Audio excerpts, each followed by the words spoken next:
Bricks নয়, ব্রিক্সের আগেই ভারত যেতে চাইছেন তারেক রহমান।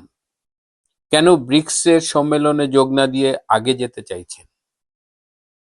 অবশেষে রাষ্ট্রপতি পদে বিএনপির মনোনয়ন পেলেন মির্জা ফখরুল আলমগীর। যদিও একদম শেষ মুহূর্ত পর্যন্ত এই পদে আরো বেশ কয়েকটি নাম শোনা যাচ্ছিল।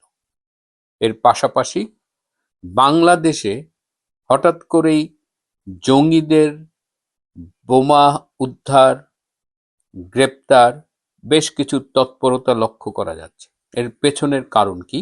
আজকে মূলত এই বিষয়গুলো নিয়েই কথা বলবো। শেষ পর্যন্ত সাথে থাকবেন।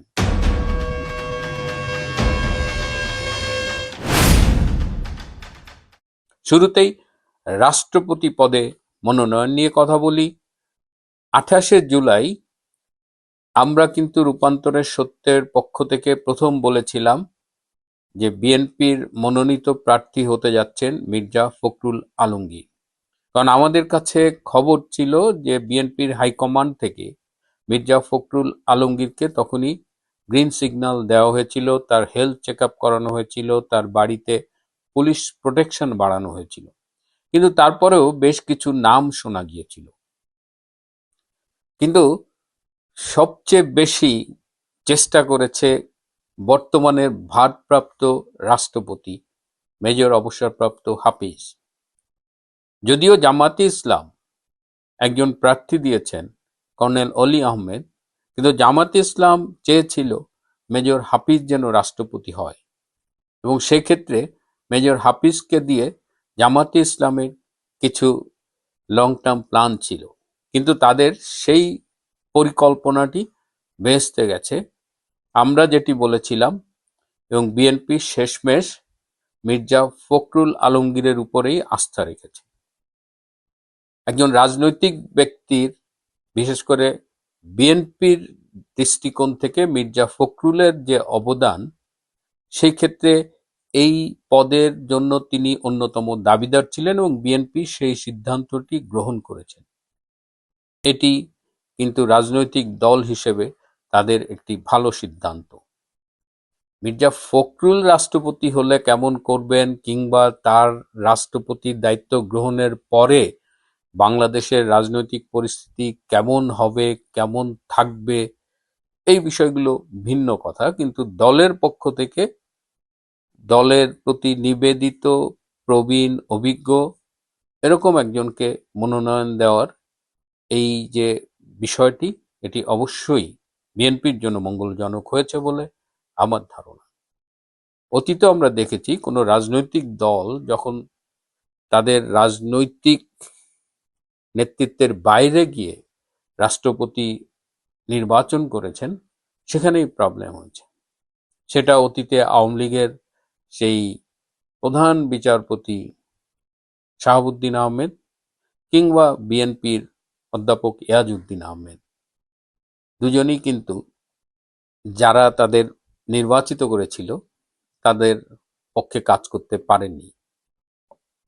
অধ্যাপক ইয়াজউদ্দিন আহমেদের পারফরমেন্স ছিল খুবই পুয়ার, ওয়ারাজ আব্দুর রহমান বিশ্বাস বলেন কিংবা জিল্লুর রহমান বলেন, তাদের পারফরমেন্সটা ছিল অন্যরকম। তো সেই দৃষ্টিতে মির্জা ফখরুল আলমগীরের মনোনয়নটা বিএনপি পন্থী কিংবা এর বাইরেও দেখলাম অনেকেই সমর্থন করছেন। এবার তারেক রহমানের ভারত সফরে যাওয়ার কথা আমরাই বলেছি, আর অনেকেই বলেছেন যে তিনি ব্রিক্স সম্মেলনে যাচ্ছেন, কারণ ভারত এসে তাকে অনুরোধ জানিয়ে গেছে, আমন্ত্রণ জানিয়ে গেছে। সার্জিও গোর যে এসেছিলেন, তিনিও কিন্তু তারেক রহমানকে বলে গেছেন ব্রিক্স সম্মেলনে ভারতে যেতে। এবং ব্রিক্স সম্মেলনে গেলে যেটা হতো যে সাইড লাইনে বিশ্বের অনেকগুলো দেশের সরকার প্রধানের সাথে তার দেখা হবার সম্ভাবনা তৈরি হতো, নরেন্দ্র মোদীর সাথে হয়তো তার কথা হতো। কিন্তু এই তারেক রহমানের সমর্থক যে মিডিয়ার কিছু লোক আছে, বা এর বাইরেও যে পাকিস্তানপন্থী যে ধারাটা আছে, তারা চাইছিল না যে তারেক রহমান ভারতে যাক, বিশেষ করে ব্রিক্সের সম্মেলনে যাক। তো এই অবস্থায় বাংলাদেশ সরকারের পক্ষ থেকে ভারতকে একটি প্রস্তাব দেওয়া হয়েছে যে ব্রিক্স সম্মেলনের আগেই তারেক রহমান ভারত সফরে যেতে চান। এটি একটি, যেহেতু আমি আগেই বলেছি যে নরেন্দ্র মোদীর একটা ইনভাইটেশন কিন্তু তারেক রহমানের কাছে ছিল, যেটা ভারতের পররাষ্ট্রমন্ত্রী দিয়ে গিয়েছিলেন, সেই ডক্টর জয়শঙ্করের মাধ্যমে যে নিমন্ত্রণ পত্রটি তিনি পেয়েছিলেন মোদীর পক্ষ থেকে, সেই আমন্ত্রণটাকেই এখন বাংলাদেশ সরকার মনে করেন যে এখনই যাওয়ার সময়। বাংলাদেশের পক্ষ থেকে 3টা ডেট দেওয়া হয়েছে: 26শে আগস্ট থেকে 28শে আগস্ট, 31শে আগস্ট থেকে 1লা সেপ্টেম্বর, অথবা 6ই সেপ্টেম্বর থেকে 8ই সেপ্টেম্বর। এর যে কোনো একটা স্লটে তারেক রহমান ভারতে সরকারি সফরে যেতে চান। এখন দিল্লি থেকে জানানো হবে যে কোন ডেটটা তাদের জন্য সুইটেবল, অথবা যেহেতু ব্রিক্স সম্মেলন সামনে, এই তিনটির একটির মধ্যেও তারেক রহমান যেতে পারেন, অথবা দিল্লির পক্ষ থেকে নতুন কোনো তারিখ প্রস্তাব করা হতে পারে। যাই হোক, মোদ্দা কথা হলো তারেক রহমান ভারতে যাচ্ছেন, সেটা ব্রিক্স সম্মেলনে হোক, ব্রিক্সের আগে হোক বা পরে হোক। কেন যাচ্ছেন? এত ভারত বিরোধিতা, তার চারিপাশে সব ভারত বিরোধী লোকজন, ঢাকা না দিল্লি স্লোগানে সারাক্ষণ তারা মাতিয়ে রাখেন। সেই তারেক রহমান কেন ভারতে যাচ্ছেন? আমরা দেখেছি, আমি এখানে অনেকবারই বলেছি, সার্জিও গোর এসে কি বলে গেছেন, দীনেশ ত্রিবেদী কি বলেছেন, রয়ের প্রধান তার দলবল নিয়ে এসেছিলেন, তারা কি বলেছেন, এবং সবকিছু কিন্তু সেই ঘুরে ফিরে বাংলাদেশে একটি inclusive Democratic political environment, Awami লীগের কার্যক্রমের উপর থেকে নিষেধাজ্ঞা তুলে নেওয়া, জঙ্গি সন্ত্রাসীদের নিয়ন্ত্রণ করা, এবং পরিস্থিতি যেদিকে যাচ্ছে তাতে হয়তো বাংলাদেশ একটি মধ্যবর্তী নির্বাচনের দিকেই যাচ্ছে। তো এটা নিয়ে তারেক রহমান প্রধানমন্ত্রীর দায়িত্ব নেবার পরে কিন্তু বেশ গড়িমসি করছিলেন, কিন্তু এখন পরিস্থিতি এমন দাঁড়িয়েছে যে গড়িমসি করার সুযোগ নেই, হয় করো নইলে পরিণতি ভোগ করো। তারেক রহমান ভারতে গেলে তাকে এই বিষয়গুলো নিয়েই কথা বলা হবে। এবং একটা জিনিস খেয়াল করেছেন যে শেখ হাসিনার সরকার, তার যে পররাষ্ট্রনীতি ছিল, বঙ্গবন্ধুর পররাষ্ট্রনীতি, যে সবার প্রতি বন্ধুত্ব, কারো প্রতি শত্রুতা নয়, এবং যে কারণে দেখা গেছে বাংলাদেশে কিন্তু ভারতীয় বিনিয়োগ আছে, যেমন রাশিয়ান বিনিয়োগ আছে, চায়নার বিনিয়োগ তো অনেক ছিল, আমেরিকাও কিন্তু বাংলাদেশে প্রচুর ব্যবসা করেছে শেখ হাসিনার আমলে।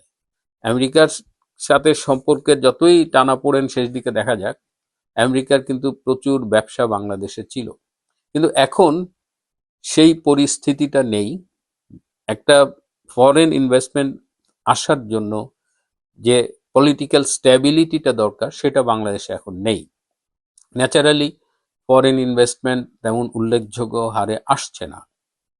এদিকে খলিল সাহেব পররাষ্ট্রমন্ত্রী হয়ে, তিনি সবাই জানেন যে তিনি আমেরিকার পেইড এজেন্ট বলা যায়, যে আমেরিকার এজেন্ট হিসেবে তিনি কাজ করেন, তিনি আমেরিকার সাথে বাণিজ্য চুক্তি করেন, আবার তিনি চায়নায় যে চায়নাকে সবকিছু দিয়ে আসেন, আবার তিনি ভারতে ট্রানজিটে বৈঠক করে ভারতকেও সবকিছু দিয়ে আসেন। অর্থাৎ ডক্টর খলিলুর রহমান পররাষ্ট্রমন্ত্রী হিসেবে এমন গুবলেট পাকিয়েছে যে পুরা তারেক রহমানের সরকারকে কিন্তু খুব বিব্রতকর অবস্থায় ফেলে দিয়েছে।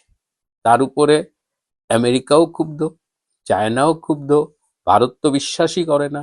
সো এইরকম একটা অবস্থায় তারেক রহমান ভারত যাবেন, এবং ভারত থেকে তাকে যা বলা হবে সেটা তো আমরা ইতিমধ্যে আলাপ করেছি, এবং তাকে ফিরে এসে এই আওয়ামী লীগের উপরে নিষেধাজ্ঞা তুলতে হবে, এই আইসিটির বিচারের নামে প্রহসন বন্ধ করতে হবে, শেখ হাসিনার ফেরার পথ এবং ফেরার পরে নিরাপত্তা এইগুলো নিশ্চিত করতে হবে, এবং বাংলাদেশে সবাই মিলে রাজনীতিটা করতে হবে। এবং এই যে এসেছিল, বলেছি 161 পৃষ্ঠার একটা রিপোর্ট দিয়ে গেছিল, কোথায় কোথায় জঙ্গিরা আস্তানা গেড়েছে এসব বলেছিল, এবং 16ই আগস্ট পর্যন্ত সময় দিয়েছিল বোধ আমেরিকা এবং ভারতের পক্ষ থেকে, যে এর মধ্যে যদি ব্যবস্থা না নেওয়া হয় তাহলে তারা ব্যবস্থা নেবে। সুতরাং আপনারা খেয়াল করেছেন যে বাংলাদেশে কিন্তু এখন কিছু সরকারি পদক্ষেপ দৃশ্যমান হয়ে উঠছে। বিভিন্ন জায়গায় জঙ্গিদের আস্তানা চিহ্নিত হচ্ছে এবং বিভিন্ন বোমা উদ্ধার হচ্ছে, এই যে প্রেসার কুকার বোমা, পাইপ বোমা, আরো নানা রকমের বোমা। ইনুস তো জঙ্গিদের ছেড়ে দিয়েছিল জেল থেকে। এই যে জেএমবির মামুন, বিশিষ্ট জঙ্গি বোমাবাজ, এই মামুন কিন্তু এখন মুক্ত, সে এইসব বোমা টোমা বানানোর অন্যতম কারিগর।